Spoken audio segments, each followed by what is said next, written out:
Gila, gue nggak tahu ya ini suara si Neneng atau bukan. Kalian tau lah maksud aku si Neneng. Suara nangisnya.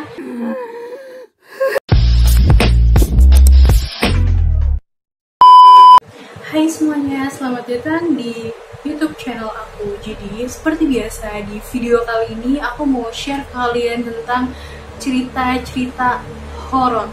Nah, jadi sebelum aku lanjut ke videonya, aku mau minta tolong sama kalian yang belum klik tombol subscribe. Aku minta tolong klik dulu tombol yang ada di bawah supaya aku bisa terus bikin video menarik untuk kalian. Nah, jadi di video kali ini aku bakal melanjut cerita kosan berhantu. Jadi bisa dibilang ini part 2-nya. Oke, jadi ceritanya waktu itu aku udah pindah ke kosan ketiga aku, ya kan. Terus di kosan ketiga ini ternyata lebih parah hawanya daripada kosan kedua. Jadi dulu kan aku ngekos itu di lantai 2. Ini kosan aku 3 lantai nih. Nah, aku pas banget di kamar sebelah tangga. Jadi setiap orang yang mau naik turun itu selalu ngelewatin tangga dan sebelahnya tuh kamar aku. Jadi otomatis aku selalu dengar siapa yang lewat naik turun di tangga itu kan. Singkat cerita, jadi ini aku udah lumayan lama sih ngekos di sana, kurang lebih ya setahunan mungkin ada ya. Waktu itu posisinya pas aku abis ngeliat hantu yang ada di lubang udara, kan besokannya tuh aku masak ya. Nah, masak itu kan kompor ada di lantai 3. Udah, jadi kan aku naik tuh ke lantai 3.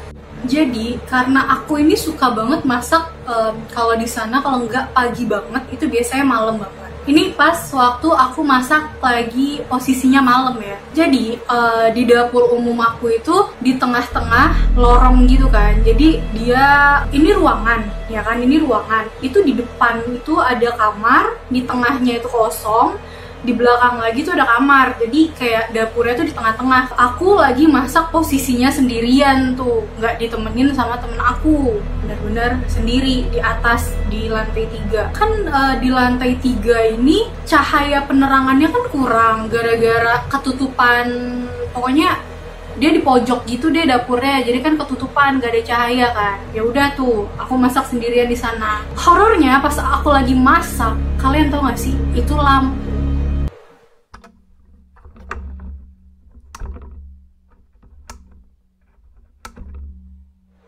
Akhirnya aku cek ke saklar, aku matiin dulu tuh saklarnya kan, aku pencet mati, aku nyalain lagi.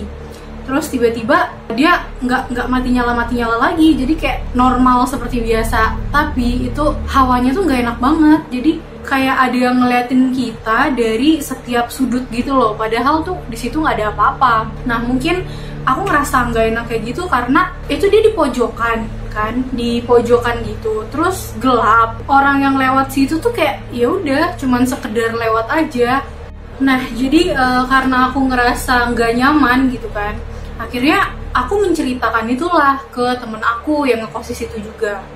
Nah, temen aku ini cerita sama si ke penjaga kosannya. Si penjaga kosan akhirnya ngomong lah, katanya kalau misal di kosan itu tuh ada yang nunggu, ada yang jaga. Jadi kayak kan kosannya panjang, depan belakang tuh ada yang jaga gitu. Makanya kita nggak boleh ngelakuin hal-hal aneh kalau misal di kosan gitu, di situ gitu kan. Akhirnya singkat cerita, karena aku takut ngekos sendirian di situ, aku ngekos berdua lah sama temen aku, temen sekelas aku dulu, namanya Ayu kan. Si Ayu sama aku nih awalnya ngekos di kamar bawah, di yang tengah itu kamar aku, terus dia ikutan masuk. Karena aku nggak nyaman di kamar itu, jadi kayak setiap malam tuh suka ada yang ngeliatin gitu loh dari jendela luar gitu. Jadi kan jendela aku tuh langsung bener-bener keluar gitu kan. Pokoknya nggak enak deh hawanya. Akhirnya aku minta Ayu supaya kita pindah ke lantai 3. Jadi ini tuh bisa dibilang awal mula aku ngerasain hal aneh di kosan itu juga. Tapi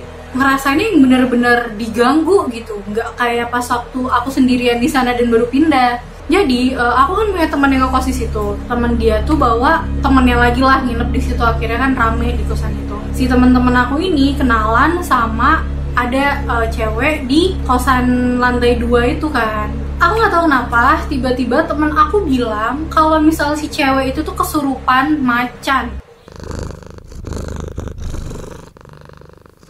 Jadi karena dia tuh anaknya peka banget gitu kan, dia tuh kesurupan yang kayak gitu-gitu nggak cuman sekali tapi berkali-kali di kosan itu. Dari yang dia marah-marah, dari yang macan itu masuk, sampai yang terakhir ya katanya sih si penjaganya itu yang masukin dia. Akhirnya yang jagain kosan ini kan kayak mungkin risih kali ya, dia kesurupan mulu. Dia singkat cerita diusir lah dari kosan aku itu.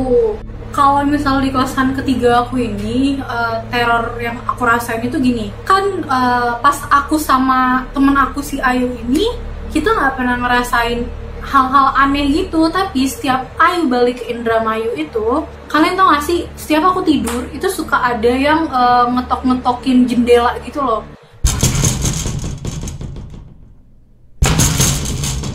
Pas aku buka pintunya nggak ada siapa-siapa, dan itu nggak cuma sekali loh, sering banget kayak gitu. Setiap aku masak, kalau misal nggak bareng sama si Ayu, itu bener-bener ada suara yang kalian tau gak sih, kayak suara gerasak gerusuk gitu, tapi di situ tuh nggak ada apa-apa. Ya jadi kayak suara ada orang nih ngegesek-gesekin badannya gitu loh ke tembok, jadi kayak gerasak gerusuk banget kan. Tapi di situ bener-bener nggak ada siapa-siapa, aku doang yang lagi masak. Akhirnya kan aku ceritalah sama temen aku. Temen aku ini bisa dibilang kayak dia itu peka sama hal-hal kayak gitu, dan memang belajar hal-hal bisa dibilang spiritual lah gitu kan. Temen aku bilang katanya kalau misal aku ini selalu digangguin pas lagi datang bulan, dan aku nggak tahu kenapa mereka tuh bener-bener suka nunjukin kalau misal mereka tuh ada di deket aku kalau misal aku lagi datang bulan tuh. Waktu temen aku si Ayu ini balik lagi ke Bandung, itu kayak nggak ada lagi gitu yang gangguin aku. Dan kan pernah ya pacarnya temen aku tuh main ke kosan, aku ceritalah semuanya kayak, Mas, aku tuh di kosan ini gini, pokoknya aku ceritain tuh semuanya. Akhirnya si Masnya bilang, ya soalnya kalau misal kamu lagi datang bulan tuh memang bagi mereka tuh wangi banget. Dan aku nggak tahu itu beneran atau enggak, tapi memang aku selalu ngerasain aku digangguin setiap lagi datang bulan di kosan itu. Pas waktu itu pernah, jadi posisinya malam minggu. Aku nggak tahu kenapa kalau misal malam minggu di kosan aku tuh selalu sepi. Jadi kayak pada main gitulah keluar. Terus setiap malam minggu juga sering banget Ayu balik ke Indramayu dan aku sendirian kan di kosan. Aku selalu bangun jam 2 atau jam 3 malam. Itu selalu. Jadi di kosan aku dulu tuh setiap jam 2 jam 3 itu bukan kadang ya, setiap malam minggu tuh mereka benar-benar sering pergi gitu. Jadi kosannya kosong, sepi, dan rada gelap.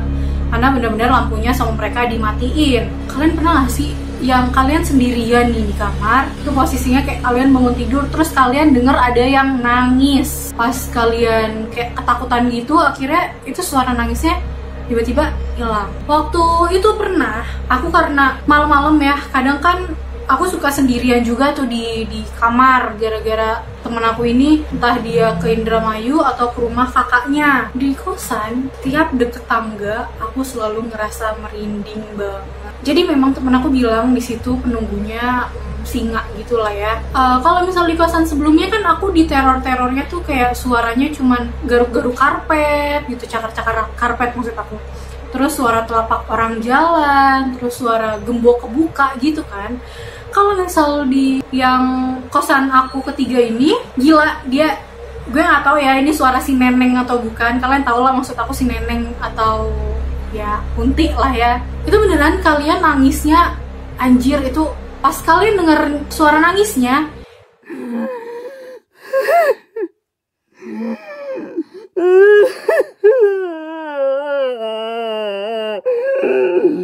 itu langsung gak bisa tidur gue. Dan merinding, bener-bener merinding. Hawanya tuh udah beda banget deh. Kamar jadi kayak bener-bener pengap, kayak gak ada udara gitu loh. Jadi akhirnya karena aku takut sendirian, akhirnya aku ceritalah ke temen aku nih yang udah nikah di kosan itu. Cuy, kamar lu suka ada yang gangguin gak kadang malam-malam gitu kan, kata aku. Terus si istrinya ini bilang, katanya kalau misal, aku lupa deh ini istrinya atau suaminya, dia bilang katanya di situ tuh suka ada yang kayak apa ya, yang suka tiba-tiba ada gitu di jendelanya mereka, dan yang mereka rasain tuh sama kayak apa yang aku rasain. Kalau misal aku lebih parahnya sampai aku bener-bener ngedengar suara si neneng. Kalian tau gak sih suara neneng tuh kayak gimana? Seremnya tuh serem banget sih, parah. Karena aku nggak betah kan tinggal di situ, si nenengnya suka gangguin. Aku pindah tuh ke kosan aku yang di Cigadung juga. Kalau misal di Cigadung sih sebenarnya bukan kosan aku yang horor, tapi memang daerahnya aja sih yang ya kalian tau lah Cigadung kayak gimana kan. Di Cigadung aku punya pengalaman serem banget yang kalian tau gak sih kalau misal dari Cigadung kalian naik terus ke atas nanti tembusnya ke Dago Pakar. Nanti pokoknya di video selanjutnya aku bakal ceritain itu rasanya ketemu hantu di jalanan dan kalian naik motor sendirian. Oke, mungkin gitu aja video dari aku. Pokoknya aku janji nanti di next video aku bakal ceritain tentang Cigadung. Jadi gimana pengalaman aku ngeliat hantu di jalanan pas lagi naik motor. Terus aku bakal share juga tentang, pokoknya tunggu aja di video next selanjutnya. Oke, kalau kalian suka sama video ini, aku minta kalian like dulu video aku dan jangan lupa share ke seluruh sosial media yang kalian punya. Dan buat kalian yang mau share cerita-cerita horor kalian bisa langsung DM aku ke Instagram aku yang ada di sini, atau kalian bisa langsung email aku ke sini.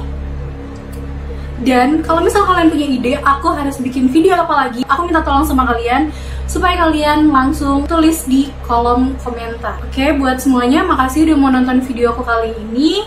Aku janji bakal ceritain gimana seremnya aku ketemu hantu di next video. Buat semuanya, makasih.